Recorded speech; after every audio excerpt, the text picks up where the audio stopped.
have 7 appearances playing for Mhm. first and second on the NXL Pro Field on the webcast, and I've got second place 6 of those times. So to have finally get an NXL win, like just exactly what you're saying, dude. I joked with a lot of people, kind of half joking, half not, but I was like, man, as soon as I win one of these, it's been 20 years I've been playing the NXL, you know. As soon as I win one of these things, I'm out of here, and then that's exactly.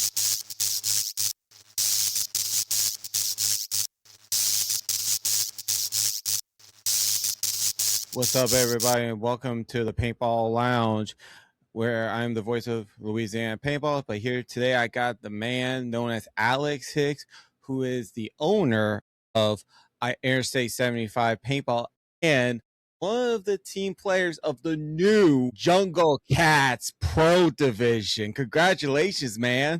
Yeah, well, man, I wish I could claim that, but I haven't played with the boys since the D2 squad, so I can't say I've gone pro just yet, but But you're that doesn't stop me from being excited for the gang, man. It's just an incredible thing. dang. Well, I mean, hey, but you're still part of the sport. I mean, you're part of the family of the Jungle Cats. I mean, I've seen you've been posting about them and everything. Definitely, man. You got to big up the boys. Like I said, what they've done is just incredible. I'm just as proud as I can be to be a part of the first year D2 kind of foundation work for the thing, and then to see what they've built so far is just incredible, man. I'm really excited to be a sponsor of the whole thing. Yeah, and I'm glad you can come on the show, man. I mean, I know we've been trying to get you on here for a while. It's just everything's been crazy with Christmas, and I know with you in your shop and everything. Yeah, But man, I was just a little sick for a little while, but we're back now, so I'm excited for the opportunity. hey, so what got you started in paintball in the beginning? I got a similar story to a whole lot of people in paintball, man. I went out for a birthday party and that was a wrap. You know, I just they got me. So it was out of Paintball Central in Greensboro, North Carolina, where they do the CFOA 10 man these days, and that was the first place I ever really went and saw what paintball was, and that was the first time I got hooked. Wow. So it's just like everybody else, like, you start with a birthday and you get addicted to it. Yeah, man, they got me when I was 10 years old, and I haven't been able to quit since. So what was your first marker? Like, was it like a Tipman or is it was a Well, man, I've got a good one. It was a $8.88 pump gun out of the Big Lots, and I ran around the backyard shooting the stuff with little 12-gram CO2 things until I figured out what was really going on. And then I think first good gun I would say is I had a Impulse that had the bottom reg max flow and no eyes. So it was a unit for sure for a 10-year-old, 12-year-old. wow. Dang, that's that's first for me to hear because I always hear people saying, "Oh, they got the first marker was a Tipman 98 or a something like Well, that." I guess that's my first tournament gun. There was probably 5 guns in between that, some spiders and some whatever, right? So I did have that. I had some electronic spiders and things Right. after the old pump guns, but So you just like after the pump gun, you were like you move into the electronic marker, or did you get a mechanical? Like what? I pretty much off the rip, I went with the electronic spider, right? So like Hmm. I was different from a lot of people. I didn't have the Tipman. I don't think I owned a single Tipman growing up. I was a big on the spider thing. Hey, nothing wrong with that. I mean, spiders are still being used to this day. Well, for sure. They're just known as like I think a lot of people don't get them because they're hard to get because they don't sell except for NES gear. I think they're the only ones that do sell them. I may be wrong, Yeah, but back in the day, they were selling them at Walmart, Dick's Sporting Goods, all kind of stuff like that. So like that was them and the Tipmans were like the competing deal. right. Yeah. I mean, gotta start somewhere. Oh yeah, for sure. So, and when did you want to do like tournaments? Like, so you just went from a birthday party to straight to like tournaments. Like, how that started? So I thought I was super cool, man. I started going to the paintball shops and I started watching the videos they had in the paintball stores, just like VHSs and things. 10 man with Image and Naughty Dogs and all those teams back in the day. So naturally, I went straight to an autococker because that was the coolest thing. But as soon as I got that autococker, the first day actually that I went to the field with the autococker, same paintball central spot, they the year before the original X ball started. I was Mhm. there in like January or something, and it was the first official practice between Baltimore Trauma and Detroit Strange. So I looked right at my sweet new right feed autococker Mhm. and said, "This is not going to cut it," because they're all shooting matrices, uncapped semi with cheater boards, and this, that, and the other. This is way before they had 15 ball a second ramping or 12 or 10. So I saw that for the first time. All these dudes are shooting machine guns and running around and just going back to back, point after point, no breaks. I was like, man, this is awesome. I have to do this. So that's when I sold that gun and then got the impulse that we were talking about earlier. Oh, okay. I mean, so it, so like I know a lot of people who get into paintball. They're like, man, they see the Empire and they're like, man, that ball shoots wicked fast. And honestly, I want to tell them, no, you want to see wicked fast. Try to shoot 15 balls per second. Yeah, man, anytime there's any gun at the field that's shooting faster than 10.5, everybody kind of freaks out. And I'm just like, man, I just nostalgia. I just miss it. I just want to Oh, shoot I fast just guns stand there. every I was time. just like this. I just stand there and be like this. It doesn't phase me. Man, you got to play some 15 balls a second. It'll change your mind. Like it's like it doesn't phase me, like because I know that like when you see now since PB Fit brought back hard point, and but it's more like when I saw that I was thinking, man, this is like the OG X ball back when I was watching ESPN, and it's like bring back 15 balls per second on that thing. Yeah, That would be fun. I'd love Well, to see it. yeah, I think everybody would love to see it. So now I want to know this: like, you started with Interstate 75. Hmm. Why, like, Interstate 75? That's like interesting. So it originally started back in the day, probably 2010, 11, 12, something like that. There's not a lot of good paintball players in Georgia at a Hmm. high level. Generally speaking, there's not a lot of paintball players in Georgia. There's Hmm. not a lot of. I mean, our divisional leagues, the NGXL is pulling out like 10 to 15 teams per division in D4, D5. So getting guys that are D3, D2, D1 pro, semi pro, this is extremely difficult. So as you get up through the higher ranks, basically the Interstate 75 thing came about because I wanted to get all my buddies together to play paintball, and there wasn't really a place to do that unless we had these one-off open events, Hmm. mid-season, off-season, things like that. So that's when I would get the boys together, and the vast majority of these dudes did not live in the same city. It just kind of worked out that they were all up and down 75, whether it's like I'm in Smyrna now. A bunch of the guys live in Kennesaw. At the time I was down south of the city. So it's about an hour and a half radius, but essentially we all lived along the same road. So that we just came, the I-75 boys. Well, hey, that's actually solid. That's pretty solid for a name now. I mean, now I think about it, I'm like, huh. Now that's actually pretty solid now, and I see that the logo. I actually ordered something from you. I did. All right. I don't think you remember. It was the method bolt. Oh yeah, yeah, yeah. Yeah, I Nice. ordered it. I was Well, like, thanks, man. Appreciate you shopping with us. yeah. Well, then I sold my ambulance car because of the fact of the board problem. There was and they're still going on with that problem with the eyes or the that board that every time you break paint, that it was always a pain in the butt.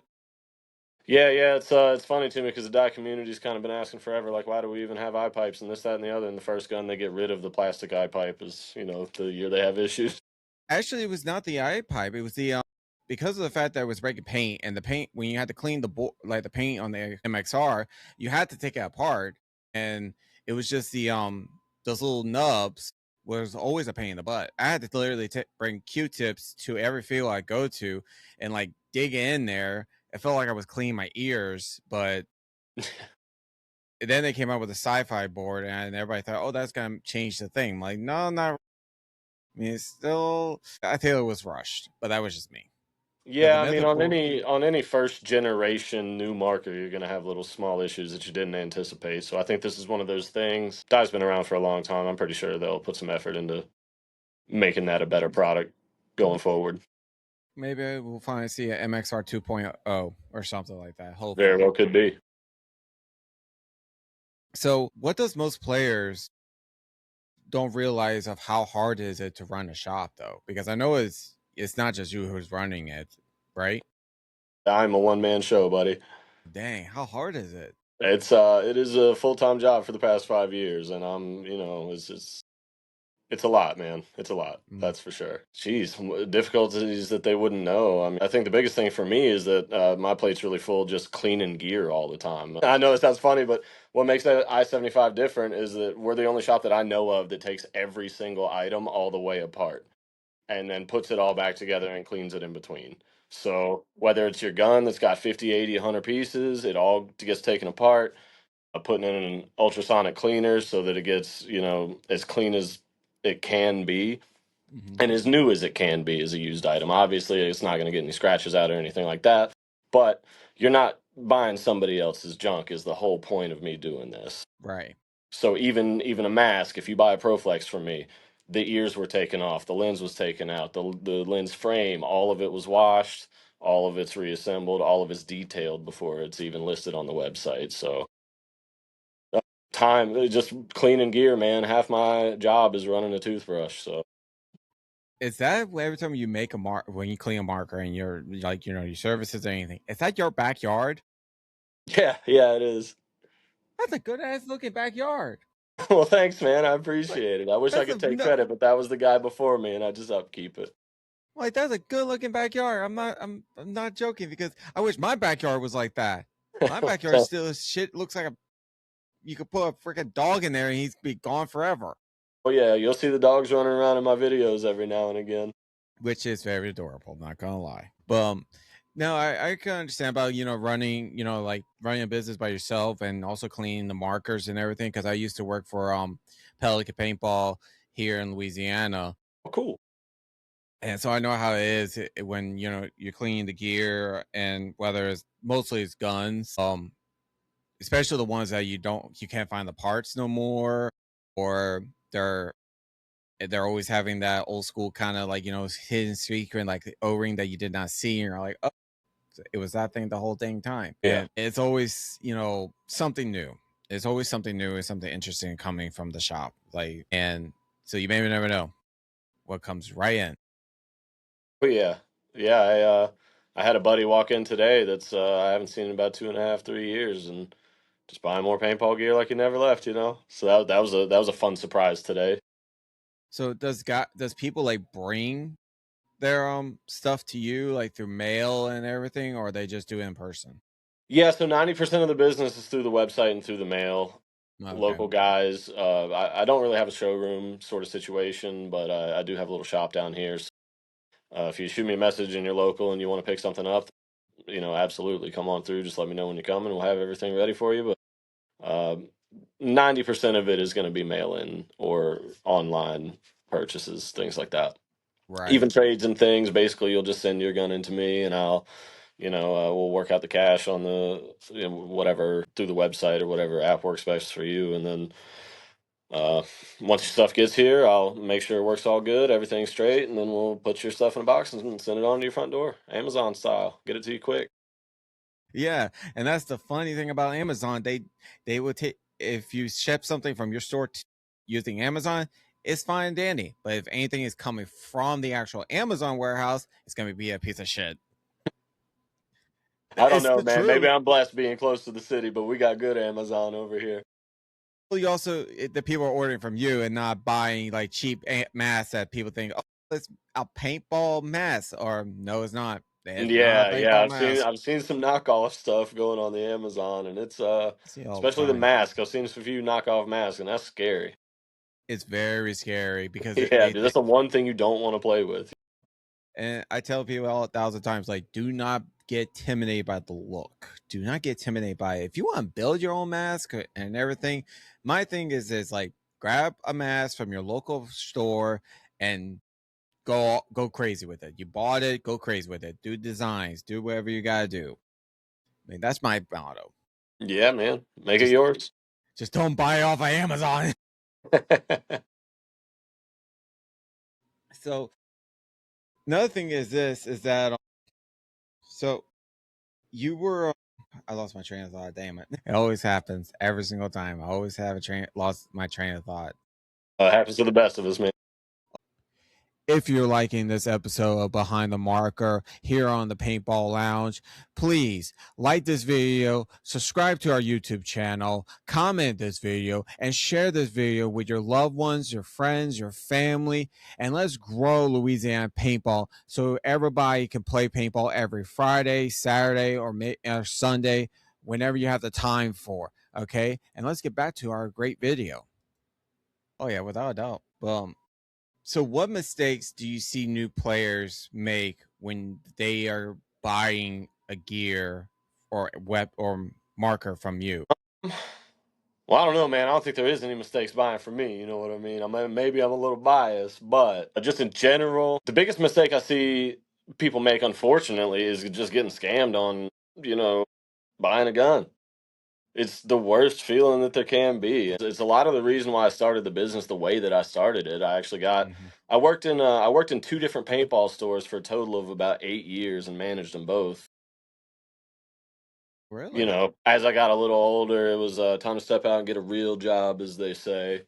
And so I did that for a little while, ended up being at a place that was not what I wanted to do at all. I was good at it and I hated it. It was one of those, like just wasn't a great deal. So I ended up not liking the job so much that any spare moment I could, I was like trying to, buy, sell, trade some stuff online so I could have a little spending money or whatever. And then I realized I'm making like half as much at this as I am my real job.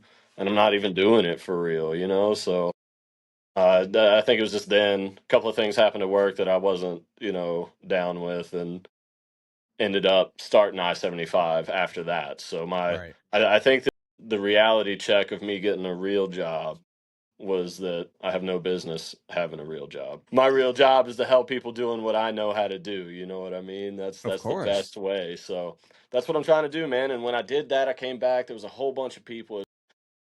I've been buying and selling stuff since I was 10 years old Mhm.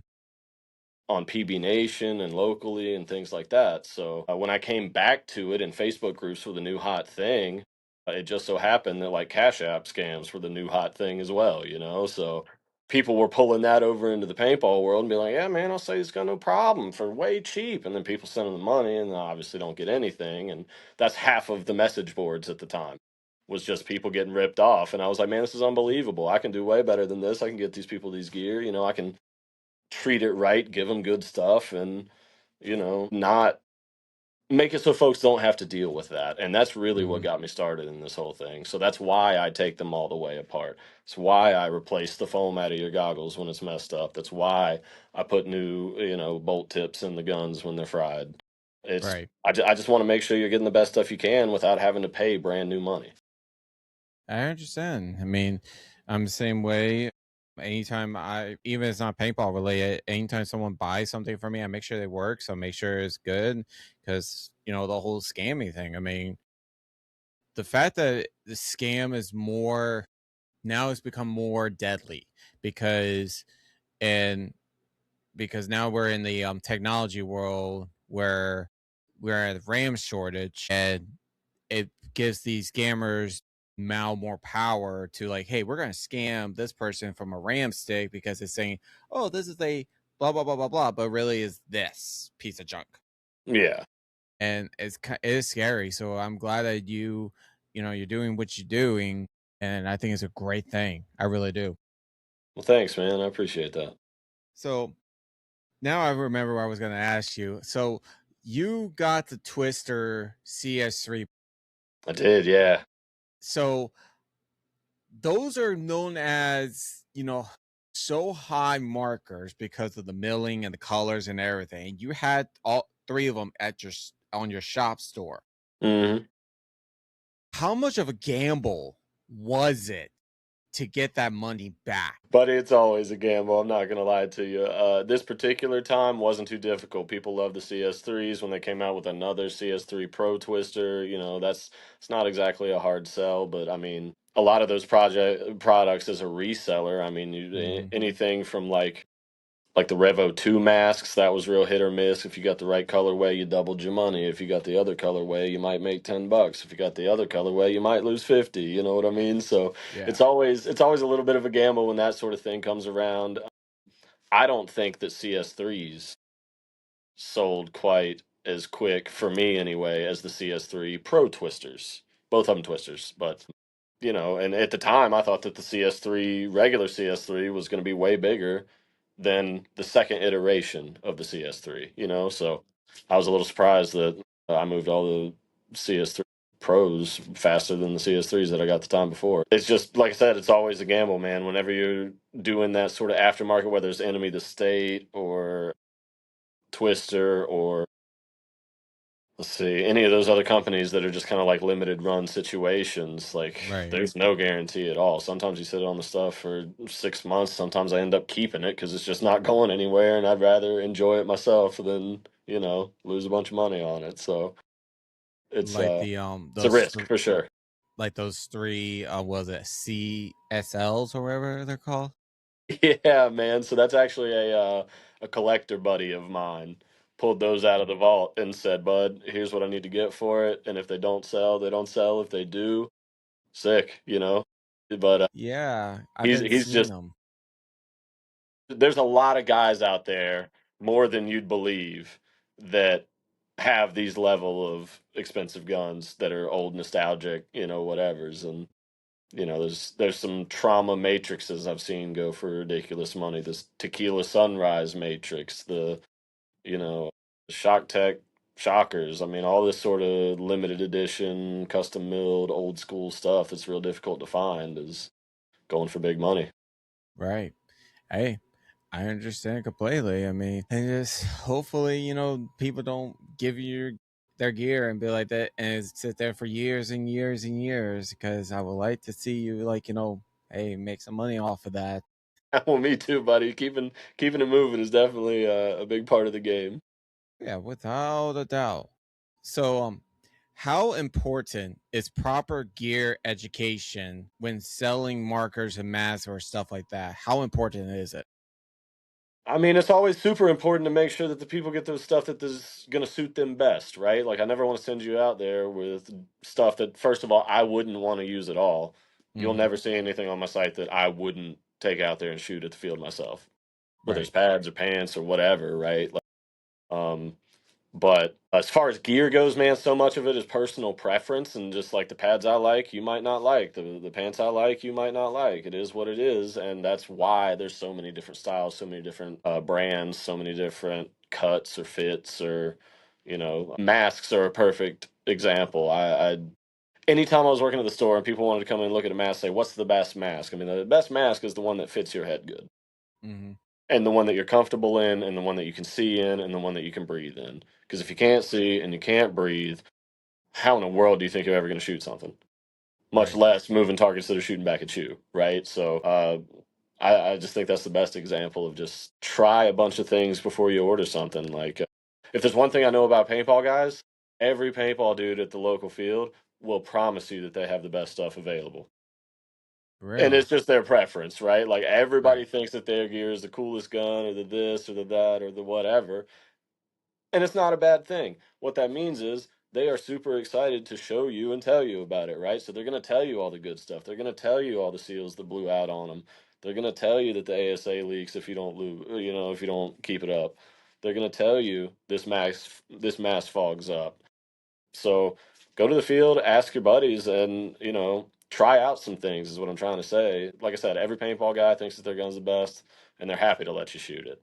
So if you're not sure what to buy, ask around, shoot a couple at the field, and then just see what works for you. I agree 100%. And I've learned that from the hard way because I was going through markers like crazy because I was trying to find the right one that I like.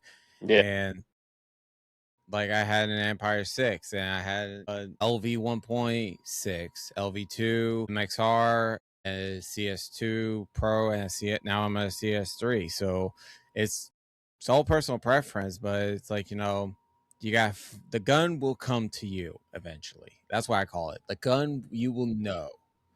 Like yeah. it's kind of like the lightsaber. It chooses you. Yeah, there you go. And honestly, I wish I got the Vader um Force 2 version 2, the Vader edition, and I was like, damn, I was bummed out because of it. I missed out on it. Yeah, man, they do some cool looking annos over there for sure.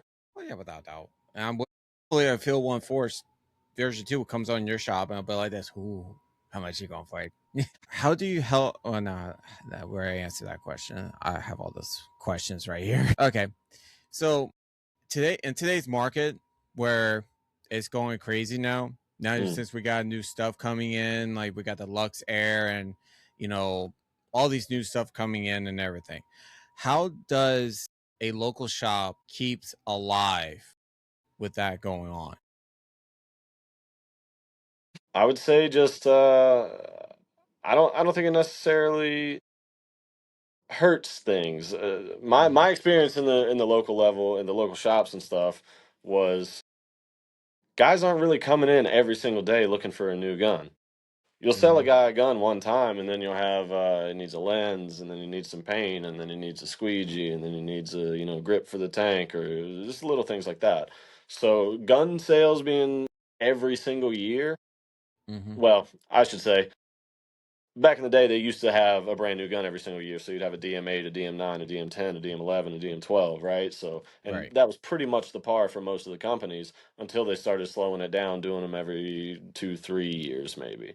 So now that they've got it set to where they only come out with a new model every 2, 3 years, it doesn't really affect the local shops as much because what used to happen to us is we've got a DM9 in every single color, and then we sell half of them, and then we're stuck Mm-hmm. with 6 DM9s when the DM10's coming out, right? So on a local store, you've just got a ton of money tied up in inventory that you can't move without losing money from, what you thought you were going to make when you initially bought them. And you're kind of expected to buy the next round of guns while still being on the hook for the last ones, right? So I think that the moving to the new gun every year, 2 years, 3 years is definitely the better move for the industry as a whole because it's just not. I think back in the day there was a lot of lackluster model Mm-hmm. adjustments, right? So like the DM8 to the DM9 was not really a big deal. But the Right. DM7 to the DM10 is a decent enough deal. They made enough upgrades or whatever, but they could have just waited 3 years and put out the DM8, you know? So it's hard to come up with new, cool ways to make people excited about a, metal tube as far as the Mm-hmm. milling and the gun's concerned. So I think that's the problem that the overall industry suffers. That's more of a Eclipse die, MacDev, whatever problem, but not so much the local fields. The new system of not having a gun every single year, I think, is much, much better. So when the Lux Air comes along, I don't think it affects the local mom and pop shop as much as it used to. Right. Especially, everybody sees the new guns and are like, "Ooh, shiny."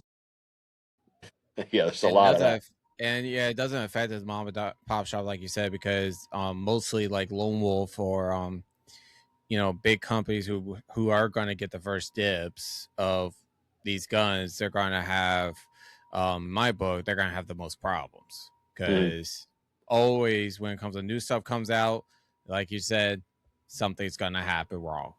And it's the same thing with, CS3 when it came out, the freaking Idol when it came out, all these new guns that comes out, the big corporations gonna have problems. And thank God the mom and dad shop like you and Pelican and every other, small local shops will not have the major problems Right. because they will solve it and it's just like minor thing, bust a O-ring or something like that. Yeah, yeah, and the warranties with the big companies have gotten so good now, if it's the first year you own the gun, then you're pretty much off the hook for anything. You just send it to them and they'll fix it. So it's Oh yeah, especially tanks. yeah, Like, and my tank needs to be hydro. Just sip it there. yep, yep. You can definitely run that through the mom and pop shops. Oh yeah, without a doubt. So let's start with your, you were playing for D2. Like, what team? What did you play to get you up to D2, and why haven't you went up to the pro divisions and stuff like that? Let's see. So leading up to this, I played with a whole bunch of teams coming up divisional. Notable teams would be like Last Call. We played some D3 nationals with them. Played with Prime for a few years in the D2 semi-pro area, and then CBK and D2 bunch of other different teams like that. The Polar Bears was a kind of after the prime thing. Came back to the local boys, want to play some MSXL with the Polar Bear guys, so we did that for a little while. And then honestly, I was kind of happy retired running the I-75 store here. And then a bunch of the boys approached me and they're like, "Hey, dude, you know every single player that we've ever wanted to get together to have a team out of Georgia.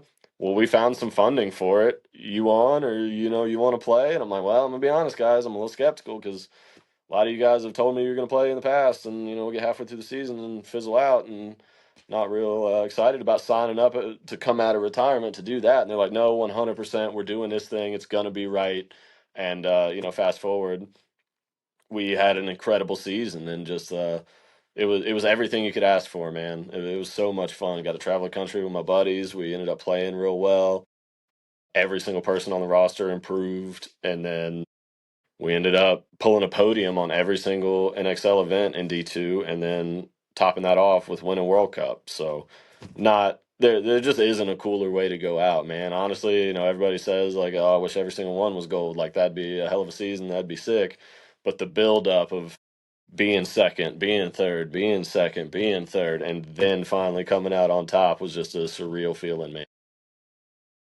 I understand the drive to become up top, and and and people don't understand this. It's like that drive to every time you come like very short, like you fall short, it just makes you want to get up higher and higher and higher, and it's like it's an addicted drug.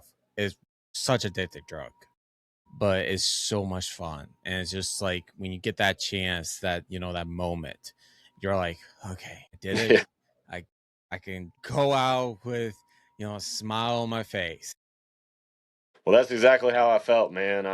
I have 7 appearances playing for Hmm. first and second on the NXL Pro Field on the webcast, and I've got second place 6 of those times. So to have finally get an NXL win, like just exactly what you're saying, dude. I joked with a lot of people, kind of half joking, half not, but I was like, man, as soon as I win one of these, it's been 20 years I've been playing the NXL. As soon as I win one of these things, I'm out of here, and then that's exactly what happened. So it's kind of funny. That's how one day I hopefully I get that feeling. Hold it. One day I'll be like, I done it all. Yeah, man. And Right there's up here. certainly more levels to it, right? I could go semi-pro and try to win. I could go pro and try to win, but I'd rather focus on the business, I think, at this point. There's dudes around here that can play paintball just as good as me or better, Hmm. and I think this is where I need to be.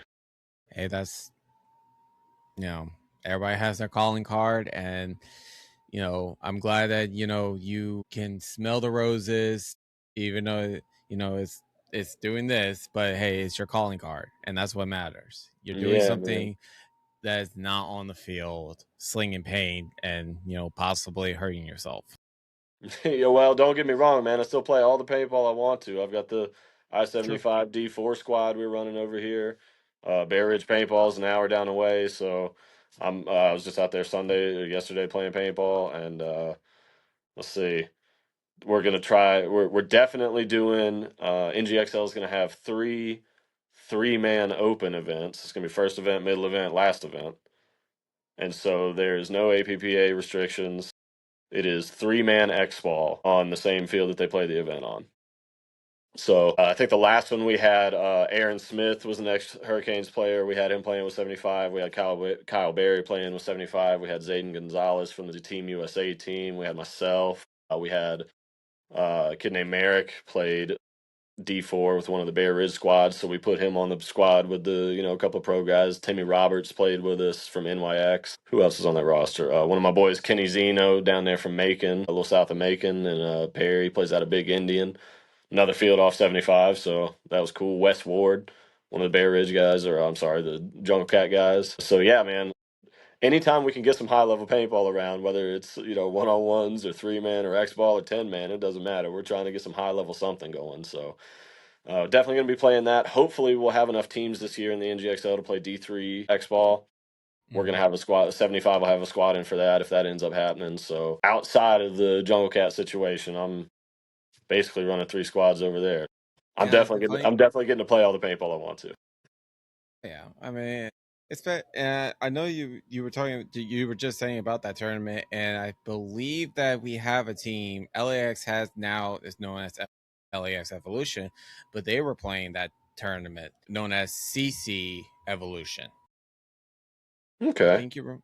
I think I don't know if we're talking about the same event because I I don't think wanted. so. There was only 5 teams and we were 2 of them, so I think I would. I think it was Okay, yeah, it's probably Cleveland something. Chaos and then some local guys. And I remember. Yeah, I think. No, no, no. You're right. Brian Rosenthal brought the purple jersey boys out there to play Yeah, five. Rosie. Yeah, yeah, yeah. Okay, that's what it was. Brian's the man, dude. Oh yeah, and now they're gonna be known as LAX Evolution. Oh, cool. It's yeah, they're gonna change it. They're changing it to LAX Evolution. For what I've seen of the layout from that tournament, y'all Georgia people know how to bring out a layout. I'm not gonna lie. Well, that's all Josh Stanley, man. He runs the NGXL and he comes up with the layouts, but I tend to like him because he builds them for tall people because he's about my height. You know, I'm 6'3", so I like the ones where I can stand up in the back center instead of having to squat behind an Aztec or, play some offset 2 grids over bunker instead of having a home. Bring that magic here. Yeah, dude, you got to Shit. tell Stewart and them. You got to line them things up better. Yeah, like bring that shit here. I mean, I mean, I, I'm, I'm not that tall, but I'm pretty tall. So Yeah. this video is brought to you by Grind PB. If you own a JT ProFlex or want to buy a JT ProFlex or you want to buy lens or parts for it, go to Grind PB. They have all the parts that you need to customize your JT ProFlex, including the brand new blue to clear fade lens. They are very sexy, and JT is your most comfortable mask and the most comfortable customizable as well as this. You can also get the smoke to yellow granted lens. They still got some. So please, if you want to customize your JT ProFlex or just to get JT ProFlex in general, hit up Grind PB. And now let's get back to our Yeah. video. So let's talk about this. I saw you on the Playing Paintball podcast. Shout out to you, Playing Paintball. I hope you're doing well. How did that felt? Like, being on his show. Man, it was a cool experience. I've never been asked to do a podcast before that. This is the second one I'm doing here with you. It's just cool that people are even out of state taking any sort of recognition of what I'm doing because I'm obviously it's not what I'm in it for. You know, want to make sure people get good gear and not have to work a real job. The fact that people are interested in what I got going on enough to bring me onto a podcast and ask me a whole bunch of questions is super cool. Yeah. I mean, I was watching, I was like, dang, that's the guy that's from I-70 Interstate 75 paintball. I'm like, this should be good. And because playing paintball, he helped me a lot to like even with this background, that's all him. Nice. Yeah, the background was all him, and he helped me out a lot. So hopefully he's doing all right, and hopefully that field that got burnt down, hopefully they recover soon, very Yeah, soon. man. Shout out to them. I saw that. It was unfortunate news you never want to hear from anybody in the industry. So No, hopefully they just bounce back stronger. oh yeah, I mean it's anytime that a paintball field or a player, unfortunate incidents happens, and we all come together, and it's like even if people like you don't even go to the field, we just come together. Yeah, yeah, for sure. There's been a lot of that in the paintball community, no Oh yeah, doubt. without doubt. I mean, the world is nowadays. Anything can happen. Anything can happen. Man, I'm telling you, every day I'm thankful that I'm able to take care of the community. They're able to take care of me, and I don't have to deal with the craziness of the world. Hey, I understand completely. So, we're gonna do some like little fun, rapid fire questions. Okay. It could be like small answers or long answers. Doesn't matter. It's just a little fun. So, best all around marker for a new player. For a new tournament player, I'm gonna say the best thing you can start out with would be like probably an axe. That's the cheapest way to get into a gun that's gonna shoot. I'd tell you a mini; they're a little cheaper, but I don't think anybody that's trying to run around and play tournaments has hands that are small enough to fit a mini proper. So I would tell you an axe, maybe in one of the Ethas. The Etha 3M is a great budget gun. That would be my two votes. Are you talking about this thing? There you go, dude. He's got one ready. Upgraded. I actually have the gonna have the Deadly Wind version 3 in here soon. Sick. Yeah. If I keep upgrading this thing, it probably will not be any tournament legal thing. I won't tell anybody. It doesn't matter. I just gotta take off the shoe and then I'm good. There you go. All right. So, favorite mask for comfortability. Man, I think the best mask out there right now is a ProFlex. That might just be some of my old school speaking. It might just be, some of the that's what's hot speaking. But I don't know. I've got a ton of them, more than I'm proud to admit, outside of the shop that I just, rotate in my as I go out and play. But definitely the ProFlex, I think. So, well, since you have all of them, I mean, are you thinking about making a Landis Falcon mask? Shoot, buddy, we got them right here. Oh God, this shall be good. Oh, let's see. Yeah, man. Had to do a little red, white, and black for the boys. I love it. Dang, that's Had to sick. throw some clear bottoms in because that's what's going on now. Right, that's sick. I'm not gonna lie. I gotta tell the boys in Louisiana, let's make a Saints mask. Oh man, you don't even want to talk about them Saints right now. They're not longer the Saints. We call them the I'll tell you Aints. who is looking good. Like it Aints. We Them call them the Falcons, Aints. boy. Them Falcons put a whooping on y'all last night. Yeah, let's not go there. Tell Drew Bankston I said what's up. I will, man. I love that man to death. I'm That's my always razzing him about the Saints Falcons. So yeah. a funny story: the first year we had Bear Ridge, we went down and played the Hurricanes for the Atlantic City layout practice, and the entire time I was wearing a Mike Vick jersey, and the entire time Drew Bankston was threatening to kick me out. Obviously, he's joking, but it Actually, just, no, it's just there's funny. I think there's one guy he cannot stand, and it's now part of the Hurricanes. I think it's Fedorov. Oh yeah. I think it is. I may not be 100% sure because I know he was talking about Fedorov. Uh, I mean, everybody got their opinions about him. I mean, I think he's a good player. I mean, Oh man, you just hate him because you ain't him. hey, I like him as a good player. That's all it is. I Not don't you know him outside of the specifically, but thing. I just know him. He's a damn good player. So I'm yeah, like, not you specifically, but anybody that hates Fedorov, they just hate him because they ain't him. I feel like I should do that to Drew one day. Just wear a Fedorov jersey and just to see his reaction. Oh, do it. Just tell him, be like, hey man, this was coming. You better get used to it. Like, and just get him pissed off. I know he's doing really good business now with Grinds PB. So, and which I've seen the warehouse of Grinds BB. I'm like, God damn. Like, you better call Alex. You call Alex. Call Johnny for John from Paintball Retro. Just tell him to come help you. Like, it's a lot.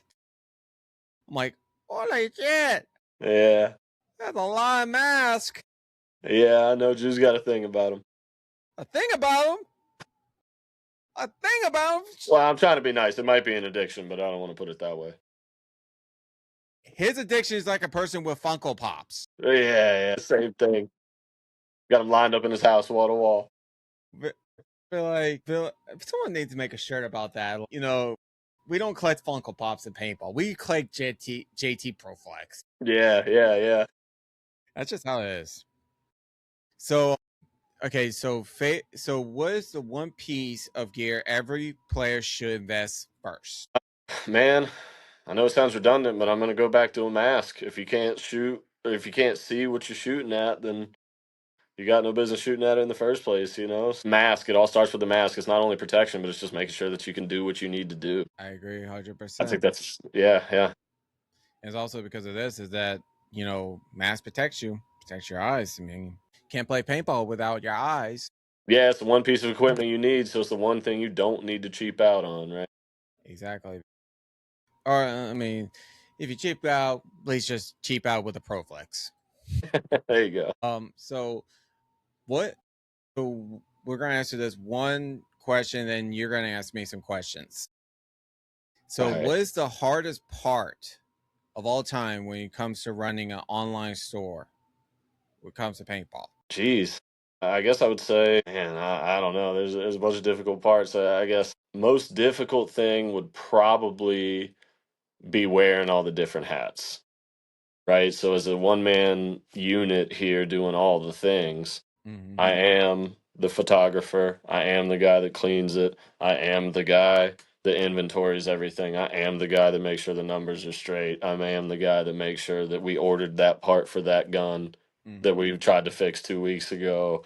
I am the dude that's keeping track of all of the tracking numbers of different people sending me stuff in, right? So it's like doing the marketing, doing the accounting, doing the repairs, doing the listing the items on the internet, doing the social media stuff, all the things you'd have to do in order to run a successful business is the hardest part is balancing all of it for sure. Oh, wow. Yeah. I mean, I know Pelican has multiple guy. He has multiple guys there, but you doing all of it by yourself. Like, are you like holding the camera though? No, no. So I've actually one of my buddies actually bought me a sweet Christmas present. I had my camera basically zip tied to a stick for a while, and that's basically I was doing it for a long time. But my buddy actually bought me a sweet little mount that clips to the desk and puts the GoPro right over where I need it to be without having shadows in the film and all that. So like, I haven't actually put any wet videos on the website of that yet. I've been Mm-hmm. enjoying my New Year's break and Christmas break, so. There you go. But yeah, coming forward, we'll have a little nicer videos for the gun cleaning videos and things. So it was very Okay, cool. there you go. Yeah, I mean, man. all right. So go ahead. Put me in the hot seat. Like, what questions you got for me, man? Well, man. So how did you get started in this thing? What made you decide that you wanted to just start talking to random paintball people and seeing what happens? You know? It was actually in 2020. When we were all in the pandemic and everything. Me and my girlfriend, she's actually the one on here. She's always 100% supports on there, and she should be 100% support because it was her idea. After 2020, the whole pandemic shit and everything, I was very depressed. I was very depressed because I wanted to play paintball and I couldn't play paintball because not a lot of fields were open during the time. Right. And it was starting to get slower and slower of opening, and I just really missed the sport. So me and my girl were on the phone, and she see how depressed I'm getting, and she said, "Why don't you make a podcast about paintball? You love the sport. You've been playing it for about 15 years. Why don't you do this?" And I'm like, "You know what? Why not? Yeah. Let's give it a shot." And oh my god, the names, the names to name this podcast was cringing. Yeah, dude. Give me your top three worst ones. One of them was this: "Get Shot." Another one was "My Balls Broke." There we go. And this one, oh my god, "White Paint on Mask." Mm. The worst of the worst. Like, those are the top three worst because of how many times it was running through my head of, "Hey, let's watch White Paint on Mask podcast." That did not, like, It oh doesn't my, exactly have that ring to it. it does not. And my girl, she shout out to you, babe. She saw me watching wrestling, and she sees me watching like something called ECW.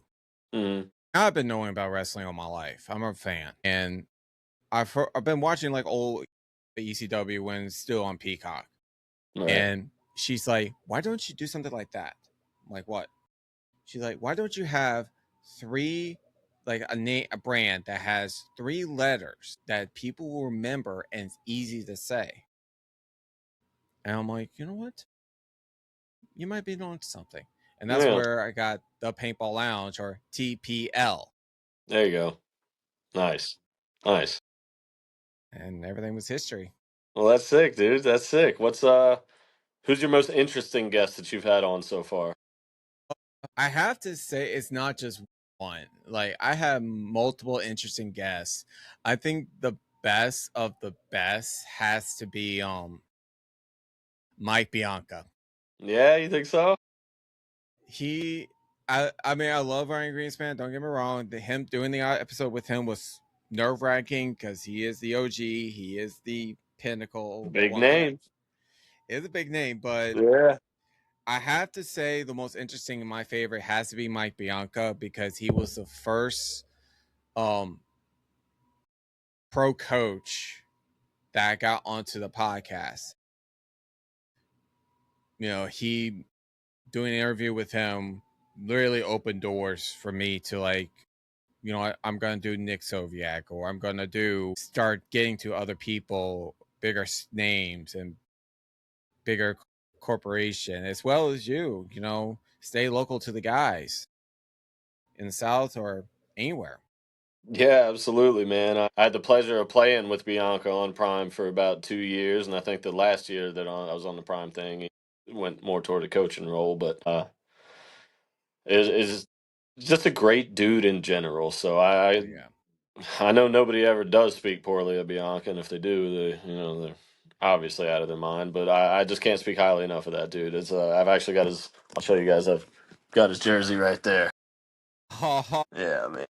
See, I wish I can ask Bianca. Yeah, dude. The Field One boys were cool enough to make him his own custom, Mike Bianca edition ANO, and I was like, I oh, dude, wanted that's it. sick.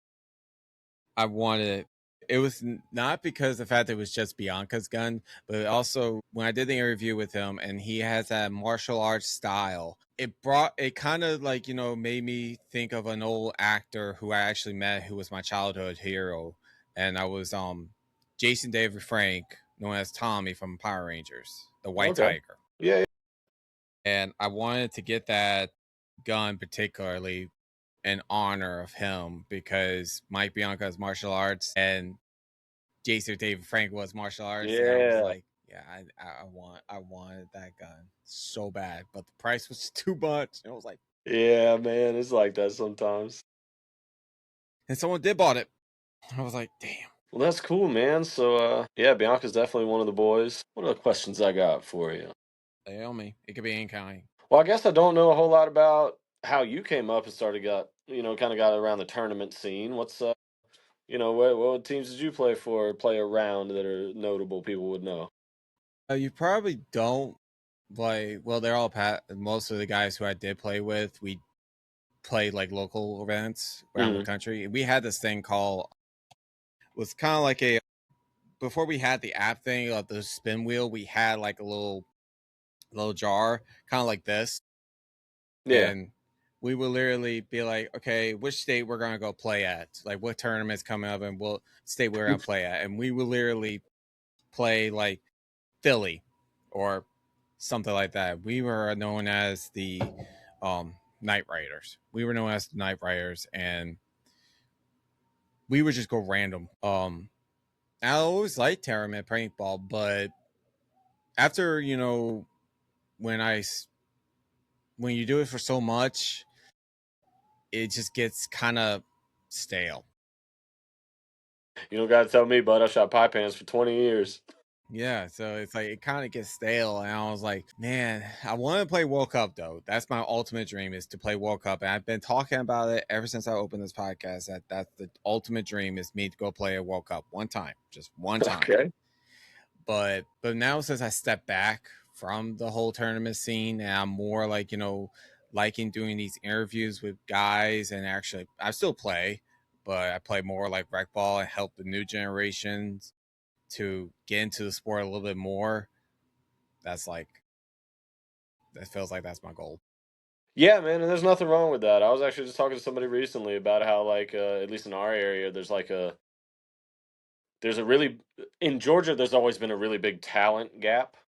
So, like I said, you either have the NGXL, which is D5, D4, or Mm-hmm. you have Bear Ridge D2 winning everything on nationals. You know what I mean? Yeah. There's just nothing in between, barring the Cleveland Chaos guys, but they're from Tennessee, and love to have them close by. Love all those dudes, but it's not Georgia all the way. You Right. know what I mean? So, regardless, those dudes I would still consider in the higher bracket of the talent around, right? So, like, I think that the reason for a lot of that gap is Mm-hmm. that there's not a whole lot of dudes at the field that are telling you how to have proper form, how Right. to hold your gun, how to keep your elbow in when you snap shoot, how not to lead with your head or your loader when you go to fire at somebody, right? So Right. there's a little bit of a gap in that.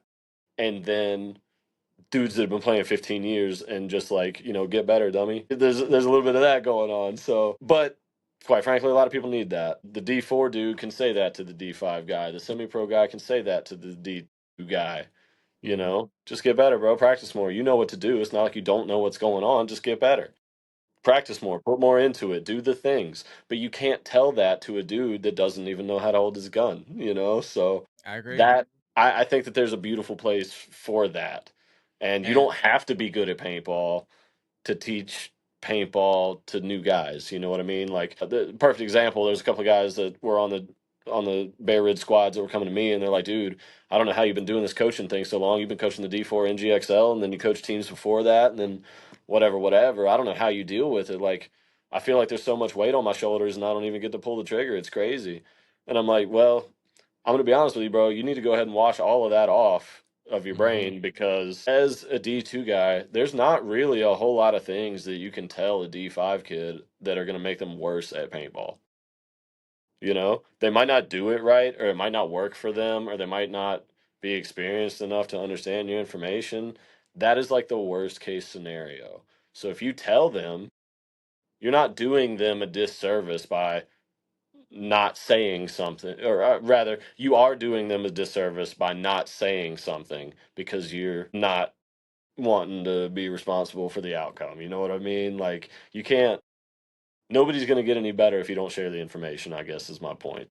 No, I agree. I agree 100%. That's why we, you know, decided to do a segment called Reload and Learn, where it actually helps. See, I'm not like, D5 or anything. And honestly, I'm okay with that because I'd rather teach the youngsters who are playing rec ball and stuff like that how to hold a gun because they can bring that knowledge to the speedball field and they know and they got it from me or watching my show or my videos of how to hold a gun, how to shoot properly, how to chuck your elbow. Even at rec ball, you know, you can bring that mentality and acknowledgement to speedball. It's the exact same thing. It's just one bigger optical and inflatable optical. Correct. It's just the size. And you know, that's why we did it. Like, we put reload and learn to help these people like hold your gun right, your barrel and stuff like that. And the next one we're about to do probably soon, I just gotta find a schedule to do it, is how to run the pit. Like, because when you're starting off with like when you're about to join a team, maybe I gotta say like 8% of the time, or maybe 70%, you will more likely be running pit crew, and some people don't know how to do it.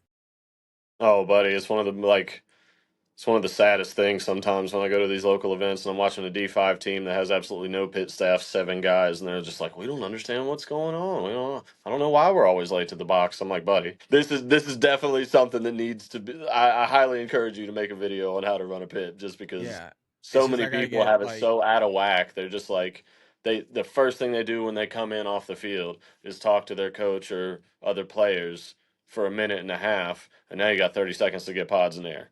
Like, yeah, and that's it's just why. order of operations is a big thing. Having the supplies you need is a big thing. Having a cooler to keep the paint the right temperature is a big thing. Just all there's a lot more to pit staff than a lot of people realize, for Oh yeah, sure. without a doubt. Especially, what people don't know is that like that's why we want to try to get the pit stuff or anything, but we gotta get a couple of people to, so I can show them, hey, this is how you're supposed to do. Someone's coming off the field, you wipe. Don't talk. Just spray and wipe and make sure they have air, make sure they have paint. Like, even during the points, because I know points can last, depends on how good the team or how good the rivalry is. I'll put it that way. Yeah. Put it that way. Yeah.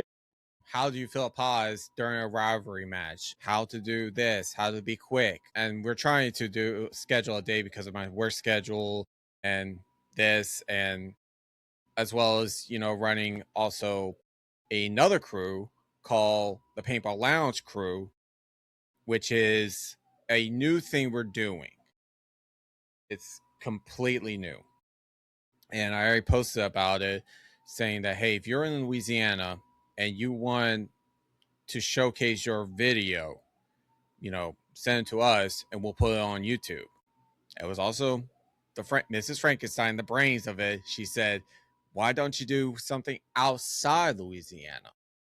And that's why we also have the Paintball Lounge Allies. So we have a crew during Louisiana and allies who is out of Louisiana to where that everybody can have that exposure. Nice. So yeah. Let's see. Well, man, I think the only thing that else that I'd like to cover is just another big congratulations to the Jungle Cats, man. Everything that they've Yes. done. Like I said, this is the same group of dudes that have all been playing paintball since we were like 14, 15. Mm-hmm. And I think I met up with the boys when I was like 17, 18. And then whether we played with each other or not, because basically how Georgia Paintball worked for a long time was that you kind of got good enough to be on a good D3 team. Mm-hmm. And then if you were one of the elite dudes on a D3 team, some national level team from out of state would come snipe you. And Damn. so it was never really possible to build up a Georgia team because, like I said, we were all 16, 17, 18, wicked talented. Mm-hmm. A lot of us didn't have the money to drive what we needed or to drive a career out of this. Years later, fast forward, it's like I said, Joey and Wes hit me up and was like, "Hey man, we got every dude that we ever wanted to play with, and we got some funding behind it." It's just great to see the same group of dudes who have been doing this for a long time. So like even what you would call quote unquote new guys to the roster, like Justin Bailey and Aaron Pate and now Bianca, we all played with them on Prime, right? Or we played Right. against them on when the other guys played against them on Prime. So these are not new dudes. These are all local dudes from the area that we've known forever. So it may look like a new pickup to a lot of people, but honestly, this is just something we've been. I personally feel like Bailey and Aaron Pate and Mikey McGowan and dudes like that have been waiting on us to get to their level, and now we finally are. Right. So like all the local Jungle Cat guys that were playing MILPs forever and things like that, we finally got to the level where we can join our friends at the pro ranks, and that's just the coolest thing in the world to me. Yeah, and I honestly, when I saw that, and I know this is gonna bring it back about the Saints and the Falcons, but I don't know if I can say that because the fact that the Hurricanes are now Texas, like their stuff is at Texas, but we all know the Hurricanes is from New Orleans. I mean, it's like it's I don't think that's ever going to go away because we solidify are like, hey, we're from New Orleans. I mean, we may For be sure. owned in Texas, but we solidify in New Orleans. So it would be funny. And I'm going to state this, but it's going to be awesome if one day, because I know that football season and paintball season kind of intertwine sometimes on Sunday. I would love to see Junker Cats versus the Hurricanes because it would be just like the Saints versus the Falcons. Yeah, like you say, we got to do it same day. But it would be so ironic and so funny. I would be like, this is what the fuck? I'm watching this. I don't care. I'll take off work or anything. This is the magic. Well, Lord willing, both of those teams will make it out of prelims, and they'll have a 1 o'clock match on Sunday, so we can watch the Saints Falcons at the same time. I'll get the beer. I'll get beer, popcorn. I don't care. I'll tell Oh the man, guy. I'm gonna be in the VIP watching the boys drinking. We're gonna have some jungle juice or something. I don't know what we're gonna make for the new Jungle Cast, but the VIP is gonna be popping. That's for sure. Oh my god! One day I have to see. I hope one day I did see that. You know, especially Coach Bianca. Being after what happened with him. And yes, if y'all watch the show, Ryan Greenspan did explain about what happened to Coach Bianca with Dynasty. So thank God, because I know a lot of people were like, "Hey, what happened to him? What happened?" And now we finally got the answer. So seeing him still be on the coaches for the pro team, but now as the Jungle Cats, you know, I was just happy for him. Yeah, man. Like I said, for us, it's just a long time coming. You know, we finally caught up to his level. So Yeah, again, he's in Birmingham. Birmingham's about 2 hours away from Atlanta. So yeah. we go out to Prime or the Jungle Cats go out to Prime very regularly to practice.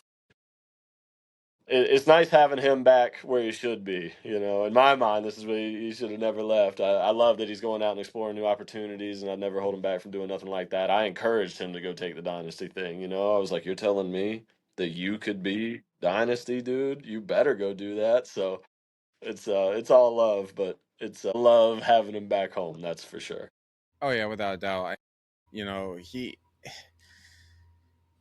when I saw the news, I immediately congratulated him, and it was not because of the fact that hey he's closer to his home.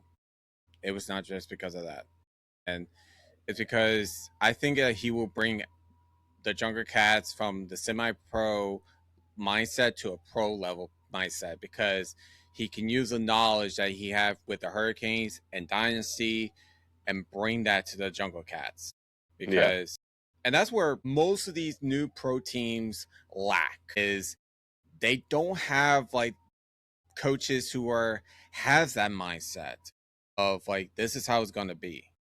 So you better get your A shit game ready. yeah, And yeah. Bianca's definitely one of those guys, man. He's not gonna let you cut any corners. He's not gonna let you. He's the thing I love I about know that. Bianca, after knowing him for a long time, that dude is so happy to let you tell him some bullshit and then calmly tell you why you are so wrong.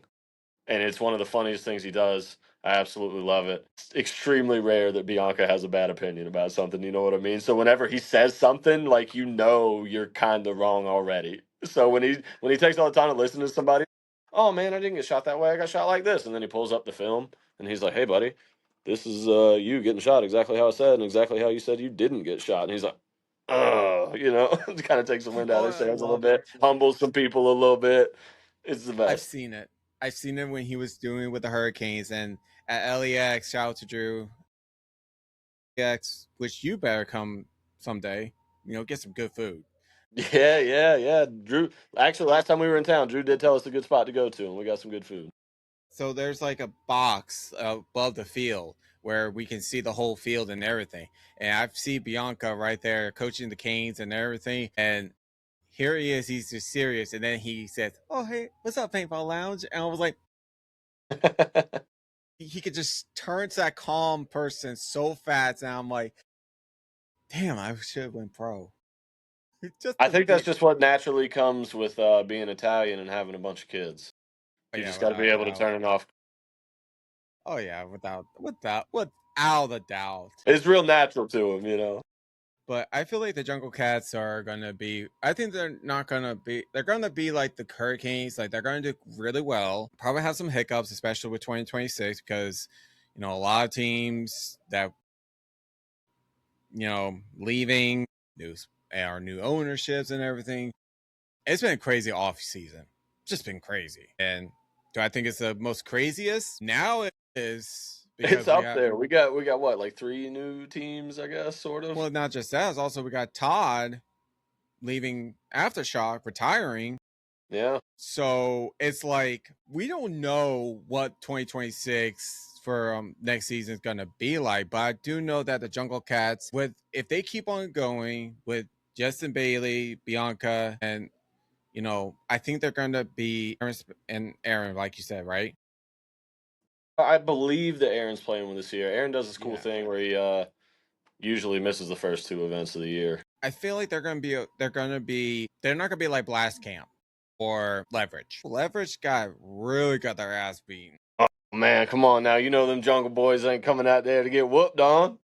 I know, but I know No that way. no way, no. They're gonna go in there and they're gonna leave the Jungle Cat mark. Oh yeah, 100%, dude. There's it's so funny.